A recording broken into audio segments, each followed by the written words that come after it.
So hi guys, welcome back to my to videos. तो इस video में दोस्तों डिस्कस करने वाले हैं यहाँ पर कुछ इंपॉर्टेंट कंपनीज़ को और उनसे रिलेटेड कुछ इंपॉर्टेंट अपडेट्स हैं जिसकी बात करेंगे इस वीडियो में। तो चलिए दोस्तों वीडियो की शुरुआत करते हैं। सबसे पहली कंपनी की बात करते हैं। पहली कंपनी का नाम है MTR टेक्नोलॉजीज़ लिमिटेड। बट इसको डिस्कस करने से पहले दोस्तों, अगर आपने अभी तक चैनल को सब्सक्राइब नहीं किया है तो चैनल को सब्सक्राइब करके बेल आइकन को प्रेस कर लो और टेलीग्राम चैनल को भी ज्वाइन कर लो, जिसका लिंक आपको डिस्क्रिप्शन में देखने को मिल जाएगा। और दोस्तों एक डिस्क्लेमर भी है, जो भी कंपनी से रिलेटेड न्यूज़ एंड अपडेट्स हम लोग कवर करेंगे वो सारी न्यूज़ एंड अपडेट्स सिर्फ और सिर्फ एजुकेशन पर्पज़ के लिए, सीखने के लिए है। तो इसको किसी भी तरह का इन्वेस्टमेंट एडवाइस मत समझना, आप खुद से रिसर्च और एनालिसिस भी कर सकते हैं। तो चलिए दोस्तों वीडियो की शुरुआत करते हैं। सबसे पहले बात करते हैं MTR टेक्नोलॉजीज़ से रिलेटेड कुछ इंपॉर्टेंट न्यूज़ एंड अपडेट्स के बारे में। सो दोस्तों अगर हम MTR टेक्नोलॉजीज़ की बात करें तो सबसे पहले इस कंपनी के बिजनेस को देखना होगा। तो देखो ये कंपनी करती क्या है, ये कंपनी करती है डेवलप, मैन्युफैक्चरिंग, किस चीज़ का, कंपोनेंट्स एंड इक्विपमेंट्स का, जो कि यूज़ होते हैं डिफेंस सेक्टर में, एरोस्पेस सेक्टर में, न्यूक्लियर सेक्टर में, उसके अलावा क्लीन एनर्जी सेक्टर में। और साथ में ये कोई गवर्नमेंट कंपनी नहीं है, ये प्राइवेट कंपनी है। और यहाँ पर 3 सेक्टर को हाईलाइट किया गया है, डिफेंस, एरोस्पेस और क्लीन एनर्जी। और इन 3 सेक्टर से जो इन्वेस्टर्स की एक्सपेक्टेशन है वो काफ़ी ज़्यादा हाई है, मतलब ग्रोथ की। और यहाँ पर अगर कोई कंपनी सर्विसेज अगर अपना दे रही है तो एक्सपेक्टेशन इन्वेस्टर्स की तो उस कंपनी से भी बहुत ज़्यादा होगी। और पिछले 3 साल में अगर इस चीज़ का रिजल्ट देखोगे तो एक्सपेक्टेशन के हिसाब से कोई भी चीज़ें हमें होती हुई देखने को मिली नहीं थी इस कंपनी में। पिछले 3 साल का प्रॉफिट ग्रोथ CAGR हमें नेगेटिव में देखने को मिल रहा है। पिछले 1 साल का 48% ज़रूर है, बट अभी भी कंपनी का जो नेट प्रॉफिट हमें दिखा है पिछले फाइनेंशियल ईयर 54 करोड़ का, वो अब तक का बेस्ट प्रॉफिट नहीं है। अब तक का बेस्ट प्रॉफिट कंपनी का 104 करोड़ है पूरे फाइनेंशियल ईयर में, और वो कंपनी ने 2023 के फाइनेंशियल ईयर में रिपोर्ट किया था। तो मतलब बोल सकते हैं कि पिछले 2-3 सालों से कंपनी रेवेन्यू को तो ग्रो कर पा ही रही है, बट कंपनी के जो प्रॉफिट ग्रोथ है वो हमें उतनी अच्छी देखने को मिली नहीं है। और इस वजह से इन्वेस्टर्स लगातार इस कंपनी से परेशान देखने को मिल रहे थे। बट हाँ, चीज़ें ऑन ट्रैक अब हमें इस कंपनी की थोड़ा आती हुई दिख रही हैं। अभी रिसेंटली क्या हुआ है कि कंपनी के मैनेजमेंट ने CNBC TV 18 के साथ इंटरेक्शन किया था, जहां पर उन्होंने कुछ कमेंट्री किया था कंपनी के ग्रोथ को लेकर। बताया था कंपनी ने कि 2028 तक के फाइनेंशियल ईयर तक कंपनी एम कर रही है डबल करने का अपने रेवेन्यू को, बिटवीन 1500 से लेकर 1600 करोड़। ठीक है, और ये जो 1500 से लेकर 1600 करोड़ के आसपास की जो उनकी एक्सपेक्टेशंस हैं वो 2028 के फाइनेंशियल ईयर को लेकर है। और उसको अगर कंपैरिजन करें करंट फाइनेंशियल ईयर से तो ईज़िली बोल सकते हैं कि हमें 25% 30% के आसपास की ग्रोथ विटनेस करने को मिल सकता है इस कंपनी के रेवेन्यू में, अकॉर्डिंग टू मैनेजमेंट। बाकी देखते हैं कि कंपनी उस चीज़ को अचीव कर पाती भी है या नहीं। और साथ में दोस्तों कंपनी ने ये भी बोला है कि क्लीन एनर्जी सेगमेंट जो है कंपनी का, वो बोल सकते हैं नेक्स्ट फाइनेंशियल ईयर जो है एटलीस्ट 100% हायर रेवेन्यू रिपोर्ट करेगा। ये एक तरह से काफ़ी बड़ा कॉमेंट्री उनकी तरफ से आता हुआ दिखा है। और साथ में उन्होंने ये भी बताया है कि उनकी तरफ से काफ़ी बड़े ऑर्डर्स भी हमें मिलते हुए दिख सकते हैं। सॉरी, उनकी तरफ से नहीं, न्यूक्लियर डिवीज़न की तरफ से। मैंने स्टार्टिंग में 4 सेगमेंट बताया था ना आपको, डिफेंस, एरोस्पेस, न्यूक्लियर और क्लीन एनर्जी। तो क्लीन एनर्जी से उन्होंने उम्मीद किया है कि अगले फाइनेंशियल ईयर वो 100% कम से कम हायर रेवेन्यू रिपोर्ट करेंगे। उसके अलावा न्यूक्लियर डिवीज़न से कंपनी उम्मीद कर रही है बड़े ऑर्डर्स की।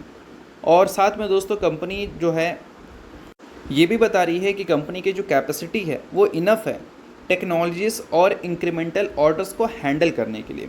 तो बेशक बिजनेस पॉइंट ऑफ व्यू से अगर हम देखें तो काफ़ी सारी पॉजिटिव कमेंट्री आती भी दिखी थी, और इसी वजह से कल के दिन आपको MTR टेक्नोलॉजीज़ थोड़ा सा फोकस में भी रहता हुआ देखने को मिला था। बाकी इस कंपनी के मैनेजमेंट की जो कमेंट्री है वो पहले भी हमें ज़बरदस्ती सुनने को मिलता था, बट उस ज़बरदस्त कमेंट्री के हिसाब से कंपनी के नंबर्स रहते नहीं थे। तो देखते हैं कि इस बार जो कंपनी ने गाइडेंस दिया है, इस बार गाइडेंस के हिसाब से नंबर रहते हैं या फिर पहले जैसे गाइडेंस को कंपनी मिस करती भी दिखती है। सो अब दोस्तों वीडियो में आगे बढ़ने से पहले बात कर लेते हैं एक सेबी रजिस्टर्ड टेलीग्राम चैनल के बारे में, जो कि अपने ही टीम मेंबर का है। और उसको अगर आपने अभी तक ज्वाइन नहीं किया है तो आप उसको ज्वाइन कर सकते हैं। अब देखो, ज्वाइन करने का सबसे बड़ा बेनिफिट क्या है कि काफ़ी सारी कंपनी के जो चार्ट्स होते हैं उसको अच्छी तरह से एनालिसिस कर आपको यहाँ पर अपडेटेड देखने को मिलता है। और सेबी रजिस्टर्ड टेलीग्राम चैनल है, तो सेबी रजिस्टर्ड रिसर्च एनालिस्ट के द्वारा अच्छी तरह से प्रॉपर एनालिसिस करके ही ये सारी डिटेल्स आपको देखने को मिलती हैं। तो लिंक आपको डिस्क्रिप्शन में दिख जाएगा, लिंक के थ्रू जाकर चैनल को ज्वाइन कर लो। तो चलिए दोस्तों बात करते हैं अब अगली कंपनी के बारे में, जिसका नाम है हिंदुस्तान एरोनॉटिक्स लिमिटेड यानी कि HAL। अब दोस्तों कल के दिन HAL काफ़ी ज़्यादा फोकस में थी। अब देखा जाए तो इसके पीछे का 2 रीज़न था। सबसे पहला, इंडिया और US के बीच में जो ट्रेड टॉक हमें देखने को मिल रही है उससे इन्वेस्टर्स की एक्सपेक्टेशन है डिफेंस सेक्टर को फ़ायदा हो सकता है। काफ़ी सारी जो टेक्नोलॉजीज़ US में है डिफेंस सेक्टर को लेकर वो ट्रांसफ़र हो सकती है इंडिया में। जो सप्लाई चेन है उसको स्मूथ किया जा सकता है। तो ये सारी चीज़ें पब्लिश हो रही थी, जिस वजह से defence sector last trading day focus में दिखा था। उसके अलावा दोस्तों HAL से रिलेटेड भी एक इम्पॉर्टेंट न्यूज़ हमें देखने को मिला था। न्यूज़ दोस्तों ये था कि HAL को GE404 इंजन्स की डिलीवरी होनी है US से, और देखा जाए तो HAL को तीसरा इंजन्स की डिलीवरी हो चुका है LCA Mark 1A का। तो बेशक बिजनेस पॉइंट ऑफ व्यू से देखें तो ये एक अच्छी न्यूज़ हम कंसिडर कर सकते हैं। उसके अलावा दोस्तों यहाँ पर यह भी बताया गया है कि HAL इस फाइनेंशियल ईयर ने इस मंथ एक अनदर डिलीवरी की एक्सपेक्टेशंस रखी है। अभी के टाइम पे उनको कॉन्ट्रैक्ट मिल रखा है, US की जो कंपनी है जनरल इलेक्ट्रिक, HAL की तरफ से कॉन्ट्रैक्ट मिल रखा है 99 इंजन्स की डिलीवरी का। तो उम्मीद है कंपनी का कि अगले ईयर तक ये जो डिलीवरीज़ हैं वो कंपनीज़ जो इलेक्ट्रिक है वो डिलीवर करती हुई देखने को मिलेगी। और ये अगर होता है तो 2027 के फाइनेंशियल ईयर में HAL जो है वो 30 जेट की डिलीवरी हमें करती हुई देखने को मिलेगी। तो बिज़नेस पर्पज़ से देखा जाए तो ये काफ़ी बड़ी न्यूज़ हमें कल के दिन सुनने को मिला था। बाकी डिफेंस सेक्टर को लेकर और भी बड़ी बड़ी खबर हमें देखने को मिल रही थी। इसमें एक और खबर यहाँ पर यह है कि मिनिस्ट्री ऑफ डिफेंस ने बोल सकते हैं IMF का जो प्रपोज़ल है वो रिसीव कर लिया है for buying 114 made in India Rafale jets का। तो इस चीज़ को भी आप नोट डाउन कर सकते हैं, बड़ी खबर है, इस वजह से ये भी मैं आपको बता दे रहा हूँ। अब इसके अलावा दोस्तों बात करते हैं अगली कंपनी के बारे में, जिसका नाम है गॉडफ्रे फिलिप्स। रिसेंटली कंपनी ने रिजल्ट अपना रिपोर्ट किया था Q1 का, जिसके साथ कंपनी ने बोनस की अनाउंसमेंट की थी और कंपनी का जो नेट प्रॉफिट है उसकी भी परफॉर्मेंस हमें अच्छी देखने को मिली थी। अगर बोनस की बात करें तो 2:1 की रेशो में था, जिसका कंपनी ने रिकॉर्ड डेट एक्स डेट 16 सितंबर को फिक्स कर रखा है। सो अगर आप इस कंपनी के शेयर होल्डर हैं तो इस चीज़ को आप नोट डाउन कर सकते हैं। शेयर होल्डर नहीं है, इग्नोर कर सकते हैं, न्यूज़ थी इस वजह से मैंने बता दिया। बाकी ये किसी भी तरह का रिकमेंडेशन वगैरह नहीं है।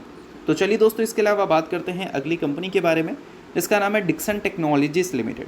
बट इसको डिस्कस करने से पहले दोस्तों अगर आपने अभी तक टेलीग्राम चैनल को ज्वाइन नहीं किया है तो उसको जाकर आप ज्वाइन कर लो। सेबी रजिस्टर्ड टेलीग्राम चैनल है, हमारी टीम मेंबर का है। तो किसी भी तरह का डाउट्स इंक्वायरीज अगर आपको रहता है तो टेलीग्राम पे आकर आप अपने डाउट्स इंक्वायरीज को क्लियर कर सकते हैं।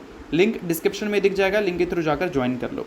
सो दोस्तों अगर हम डिक्सन टेक्नोलॉजीज़ की बात करें तो अभी रिसेंट में डिक्सन टेक्नोलॉजी ने फाइनल डिविडेंड का अनाउंसमेंट किया था Q4 की रिजल्ट के साथ। उसका फिलहाल कंपनी ने रिकॉर्ड डेट वगैरह सेट कर रखा है 16 सितंबर का ही है। तो उस दिन ये कंपनी आपको फोकस में रहती हुई देखने को मिल सकती है। अक्सर कोई इवेंट ऑर्गेनाइज होता है बोनस स्प्लिट या डिविडेंड से रिलेटेड, तो एक्स डेट के दिन अक्सर आपको काफ़ी सारे इन्वेस्टर जो हैं वो फोकस में रखते हुए देखने को मिलते हैं उन कंपनीज़ को। बट इसके अलावा दोस्तों अगर हम बात करें इस कंपनी के परफॉर्मेंस के बारे में तो पिछले 1-1.5 साल से कंपनी का जो बिजनेस है वो काफ़ी अच्छा परफॉर्म हमें करता हुआ देखने को मिल रहा था। बट अभी पिछले कुछ टाइम में देखोगे तो इस कंपनी में जो FIS की इंटरेस्ट रही है वो पहले के कंपैरिजन में हमें वीक होती हुई देखने को मिली है। अब जनरली ग्रोथ कंपनी में FIS इन्वेस्टमेंट करना प्रीफर करती है, बट पिछले कुछ क्वार्टर्स में क्या हुआ है कि FIS 23.22% स्टेक ऑन करती थी Q3 में, उसके बाद 21.81% स्टेक हुआ, फिर 20.55% स्टेक हुआ। तो लगातार FIS की जो होल्डिंग है वो इस कंपनी में आपको नीचे जाता हुआ देखने को मिल रहा था पिछले 2 क्वार्टर में बैक टू बैक। बाकी देखते हैं कि Q2 में ये होल्डिंग्स इंक्रीज़ होता है या फिर वंस अगेन डिक्रीज़ होता है। और बट इसी पीरियड में अगर हम बात करें DIS के बारे में तो DIS की होल्डिंग्स हमें ज़बरदस्त बढ़ती हुई देखने को मिली है। और उसके पीछे का एक और रीज़न है, रिसेंटली प्रोमोटर्स ने स्टेक भी बेचा था इस कंपनी का, इस वजह से भी DIS के पास एक बड़ा स्टेक हमें जाता हुआ देखने को मिला है। तो आपका क्या व्यू है लॉन्ग टर्म को लेकर डिक्सन टेक्नोलॉजीज़ के बिज़नेस को? कैसा बूस्ट मिलेगा गवर्नमेंट से या फिर बोल सकते हैं कंज्यूमर से? उन सारी चीज़ों को लेकर मुझे कमेंट में आप ज़रूर बताना। तो चलिए दोस्तों ये वीडियो यहाँ तक था। आप करता हूँ वीडियो आपको अच्छा लगेगा, लाइक कीजिए, परिवार सब्सक्राइब कीजिए। वीडियो के लिए बहुत बहुत शुक्रिया।